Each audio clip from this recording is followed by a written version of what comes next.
어린 시절 캄캄한 밤을 걸어갈 때 손전등 하나는 우리에게 큰 힘이 되고 위안이 되게 됩니다. 어두운 밤길에는 빛이 필요합니다. 우리 인생을 살아가다 보면 많은 어려움이 있게 됩니다.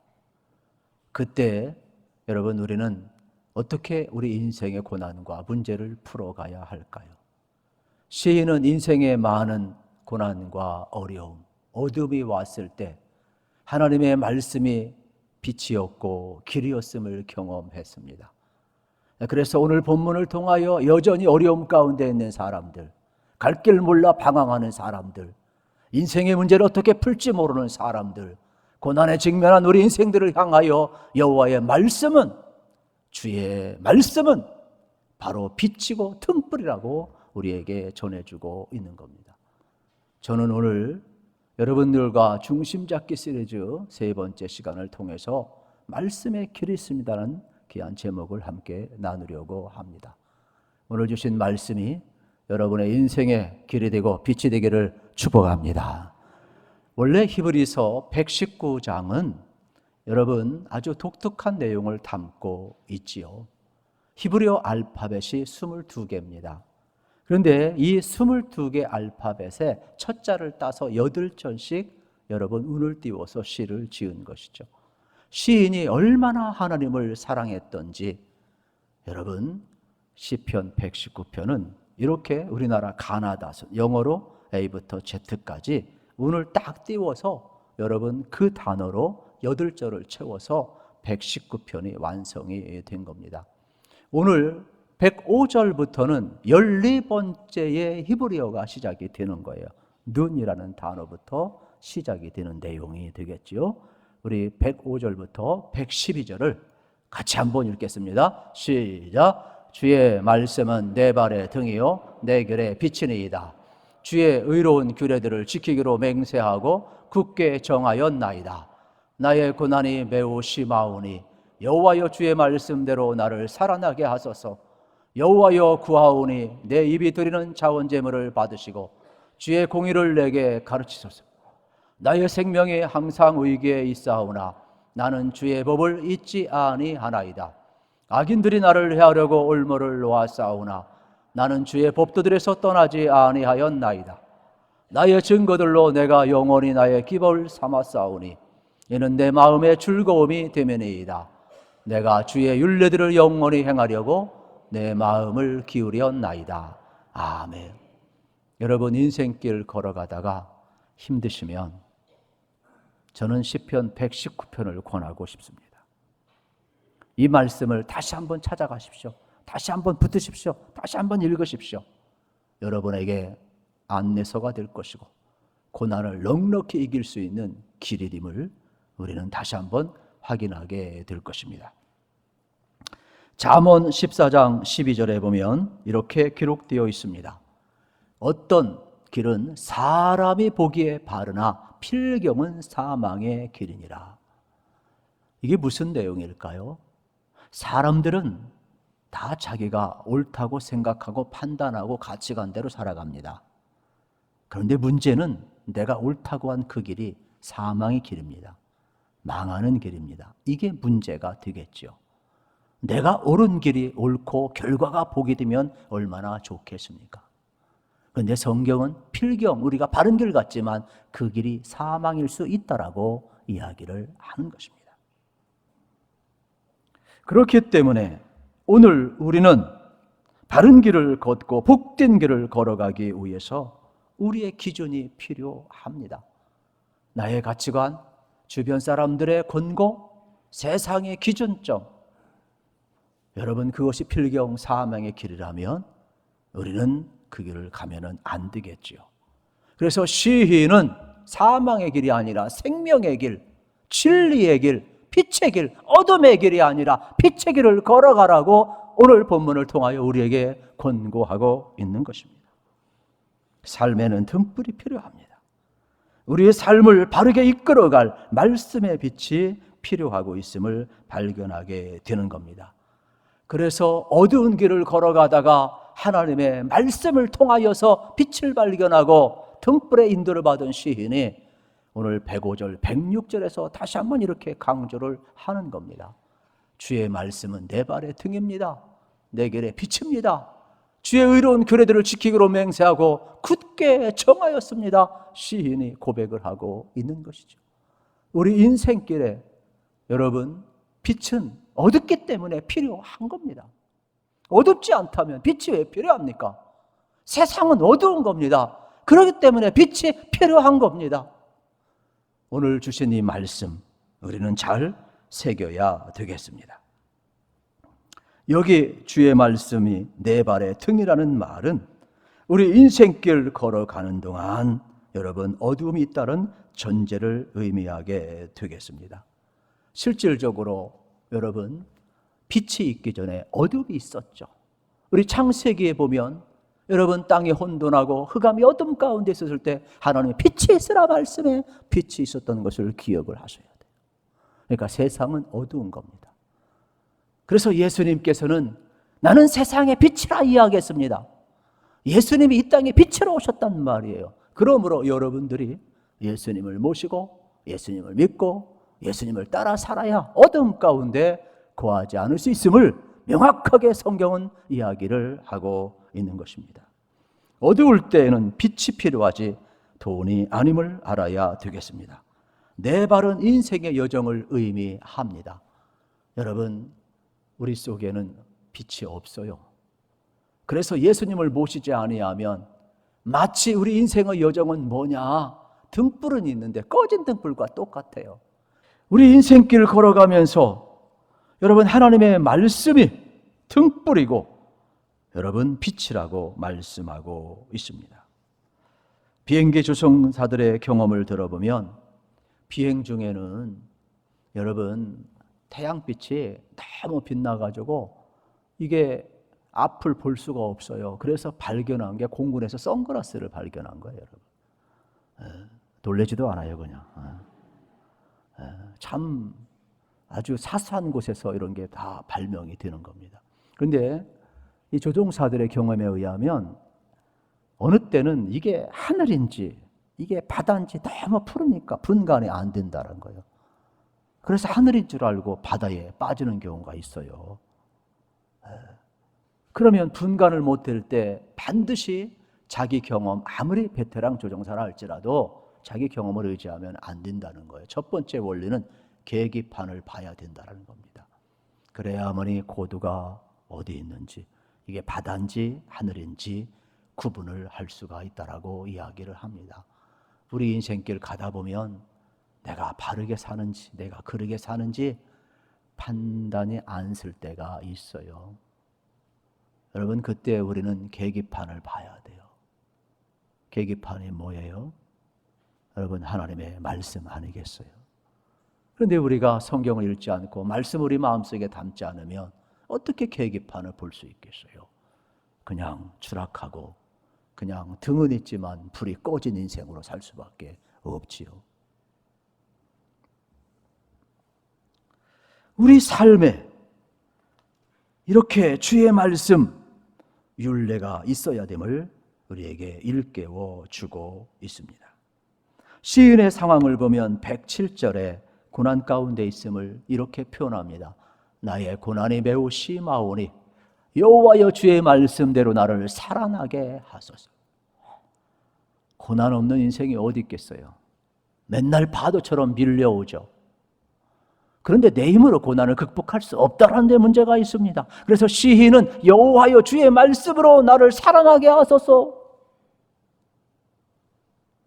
고백하고 있잖아요. 이 내용은 이미 앞부분 25절에서 반복한 내용이 되겠습니다.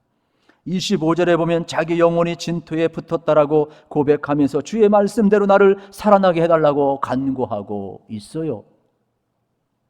여기 진토는 티끌과 흙을 가리키고 무덤을 가리키는 것이 고난이 얼마나 극심했던지 사망의 문턱까지 나를 몰아갔다라고 이야기를 하는 것입니다.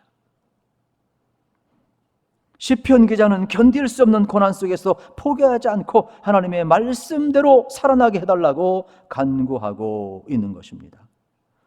저는 오늘 말씀 속에서 시편 기자가 사망의 직전까지 갔는데, 고난 앞에 섰는데 주의 말씀대로 절박한 상황 속에서 그의 마음이 어디로 향하느냐? 계기판을 향하고 있어요. 말씀을 향하고 있어요. 주의 말씀대로 살아나게 하소서. 하나님의 말씀만이 우리를 살릴 수 있기 때문에 그렇습니다. 하나님의 말씀만이 구원이고 능력 있음을 믿었기 때문에 시편 기자는 이 위기의 순간에 계기판을 볼 수가 있었습니다. 저는 이 귀한 시간 여러분도 동일했으면 좋겠습니다.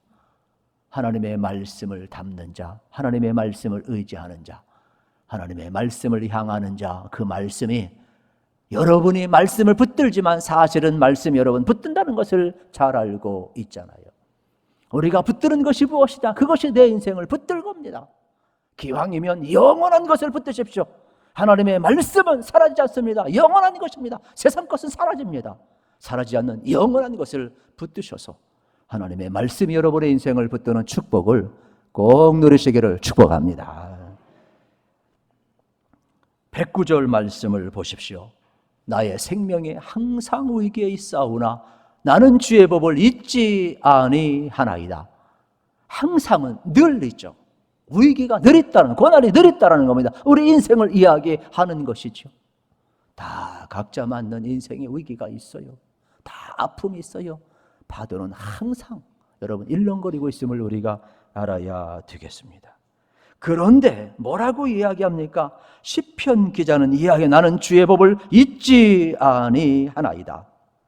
단순히 잊지 않겠다는 말이 아닙니다. 나는 결코 여러분 인생의 고난 앞에 신앙이 흔들리지 않겠다라는 고백이 되겠지요. 그렇습니다. 시인은 주의 말씀이 있었기 때문에 흔들리지 않는 신앙을 가질 수가 있었습니다. 우리도 이랬으면 참 좋겠어요. 그래서 여러분 마음에 항상 주의 법을 삼고 사셔서 주의 법을 잊지 않기를 축복합니다. 110절을 같이 읽겠습니다. 악인들이 나를 해하려고 올무를 놓았사오나 나는 주의 법도들에서 떠나지 아니하였나이다. 아멘. 여러분 이거 알아야 돼요. 세상은요 간단합니다. 마귀가 공중권세를 잡고 있기 때문에 악인들이 득세해요. 그러니까 믿는 사람 함정 파놓고 항상 기다리고 있어요. 우리 탐심이, 우리 욕심이 여러분 스스로 넘어지기도 하지만 항상 이 세상은 우리가 악인들에 둘러싸여 있다는 걸 기억을 해야 돼요. 만만한 세상이 아님을 알아야 돼요. 미혹이 많고 흔드는 게 많고 고난이 많고 여러분 우리의 삶을 흔드는 것이 얼마나 많은지 몰라요. 그런데 뭐라고 이야기합니까? 시인은 흔들릴 때 내가 말씀을 붙들기로 여러분 결심을 하고 내가 주의 법도들에서 떠나지 아니하였다라고 이야기를 합니다. 철저하게 하나님의 말씀을 붙들고 있음을 보게 되는 것이죠. 시편 기자가 처한 상황은 하나님을 향한 그의 신앙을 성두리째 흔들 만한 상황이었어요. 그런데도 흔들리지 않았음을 고백합니다. 왜요? 말씀이 그를 붙들고 있었기 때문에 그렇습니다. 처음엔 우리가 성경을 읽고 성경 말씀을 묵상하고 암송하고 붙들고 살지만은 결국 위기의 순간에는 그 말씀이 우리를 붙든다는 것을 다시 한번 강조하고 있습니다. 110절 말씀을 다시 한번 보면은 나는 주의 법도들에서 떠나지 아니하였다. 이 말은 영어 성경에 보면 그러나 나는 당신의 말씀을 떠나 잘못된 길로 나아가지 않았습니다. 이렇게 이야기를 합니다. 우리는 뭐라고 이야기합니까? 어떤 어려움이 오면 하나님 왜 내게 이런 고난을 주십니까? 이렇게 반문하고 불평하지만 시인은 고난이 오고 흔들리는 순간에도 나는 결코 내 믿음이 흔들리지 않았습니다. 상황은 흔들리고 고난은 왔지만 악인들은 올무를 놓았지만은 나는 결코 흔들리지 않았습니다. 중심을 잡고 있잖아요. 이 시인의 고백이 오늘 위기시를 살아가는 우리들의 고백이 되었으면 좋겠어요. 우리는 이 말씀을 붙들되 우리 인생을 성공적으로 마칠 수 있음을 알아야 되는 것입니다. 111절에 보면 더 놀라운 고백이 이어집니다. 주의 증거들로 내가 영원히 나의 기업을 삼아 싸우니 이는 내 마음의 즐거움이 됨이니이다 말씀하고 있습니다. 여기 기업을 삼았다라는 말은 이스라엘 백성들이 가나안 땅에 들어가 땅 분배받을 때의 기업을 이야기를 합니다. 보통 우리는 유산을 기업으로 생각을 하지요. 그런데 시인은 땅보다도 하나님의 말씀을 기업으로 삼았다고 이야기를 합니다. 여기에는 두 가지 의미가 있습니다. 하나는 주의 말씀을 자신의 삶의 지침으로 삼고 살아가겠다는 것입니다. 또 하나는 다른 것을 다 양보한다 할지라도 나는 어떠한 위기 상황에서 하나님의 말씀을 양보할 수 없습니다. 이러한 뜻이 되겠지요. 시편 기자는 이스라엘 백성들이 가나안에서 지파별로 받은 이 땅보다도 하나님의 말씀을 더 소중히 기업으로 삼았다라는 고백이 되겠습니다. 그러면서 그의 신앙의 고백이 여러분 112절에서 그의 마음을 이렇게 표현합니다. 내가 주의 여러분 율례들을 영원히 행하려고 내 마음을 기울였나이다 이야기하고 있죠. 내 마음이 어디로 기울어요? 내 마음이 여러분 사랑하는 데 기우는 것 아니겠어요? 관심 있는 데 기우는 것 아니겠어요? 여러분의 마음이 여러분 왔다 갔다 하면 안 되잖아요. 연애할 때 왔다 갔다 할 수 있지만 결혼하기로 작정했으면 마음이 흔들리면 안 되잖아요. 여러분들이 흔들릴 수 있지만은 하나님 믿기로 여러분 작정을 하셨으면 흔들리면 안 되잖아요. 내 마음이 말씀에 기울어야죠. 하나님께 기울어야죠. 왜 왔다 갔다 합니까?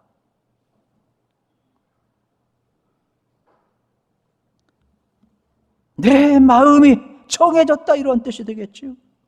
이 말씀은 이러한 내용이 되겠습니다. 좀 쉽게 이야기하면 내가 마지막 순간까지 변함없이 주의 율례를 지키기로 결심하였습니다. 이러한 뜻이 되겠지요. 영원한 기업은 하나님의 말씀밖에 없습니다. 하나님의 말씀이 보증이 되고 그 말씀이 저와 여러분을 지켜주게 될 것입니다. 우리가 하나님의 말씀을 붙들고 살면 여러분 하나님을 바로 섬길 수가 있어요. 우리는요 실패할 수 있고 넘어질 수 있고 약할 수 있어요. 흔들릴 수 있어요. 고난 앞에 장사가 어디 있겠어요. 그러나 그때마다 다시금 돌아갈 수 있고 바라볼 수 있는 계기판이 있어야 되겠지요. 여전히 하나님의 인자와 긍휼이 나를 붙들고 계시고 주의 말씀에 지속적으로 나를 독려하고 인도하고 있기에 하나님의 선하심은 말씀을 통해 반드시 이루어지게 될 것입니다. 사랑하는 성도 여러분, 이제 여러분 안에 예수님이 계십니다. 할렐루야. 여러분 안에 하나님의 말씀이 있습니다. 할렐루야. 그러니까 세상은 어둡습니다. 우리는 여전히 두 마음이 있습니다. 그러나 내 안에 예수님이 계시고 빛이신 예수님이 있고 말씀이 있다면, 내 마음이 말씀에 기울었다면 그 말씀을 따라 살라 이 말이에요. 선언하라 이 말이에요. 결단하라 이 말이에요. 어느 때까지 양다리를 거치겠느냐 이야기를 하고 있는 거예요. 그래서 토레이 목사님은 성경에 많은 번역이 있지만 세상에서 가장 위대한 성경 번역은 내 삶으로 성경을 번역하는 것이다 이야기를 했습니다. 여러분들이 삶으로 여러분 증명해낸다면 얼마나 좋겠습니까? 그래서 성경을 여러분이 읽는 방법을 생각을 해야 하는데, 첫째는 성경 통독을 많이 하는 것이 좋습니다. 여러분 우리가 꼭 기억해야 돼. 그리고 여러분들이 이렇게 성경을 통전적으로 읽고 또 느낌으로 읽고 그 다음에 여러분들이 묵상도 하지만은 중요한 것은 가끔 암송도 해야 돼요.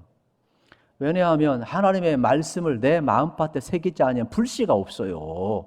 타오르지가 않아요. 하나님의 말씀을 새겨야 내가 위기 때가 탁 튀어나와요. 그런데 성경 구절은 한 구절도 못 이으면서 사람의 말은 평생 새기고 사는 바보 같은 사람이 있어. 성경은 한 구절도 못 이으는데 누가 한 말은 평생 새겨가지고 상처가 돼가지고 바보처럼 스스로 그냥 상처가 돼가지고 그냥 무거운 짐을 지고 살아가는 율법의 병원에 매 사람이 얼마나 많은지 몰라요.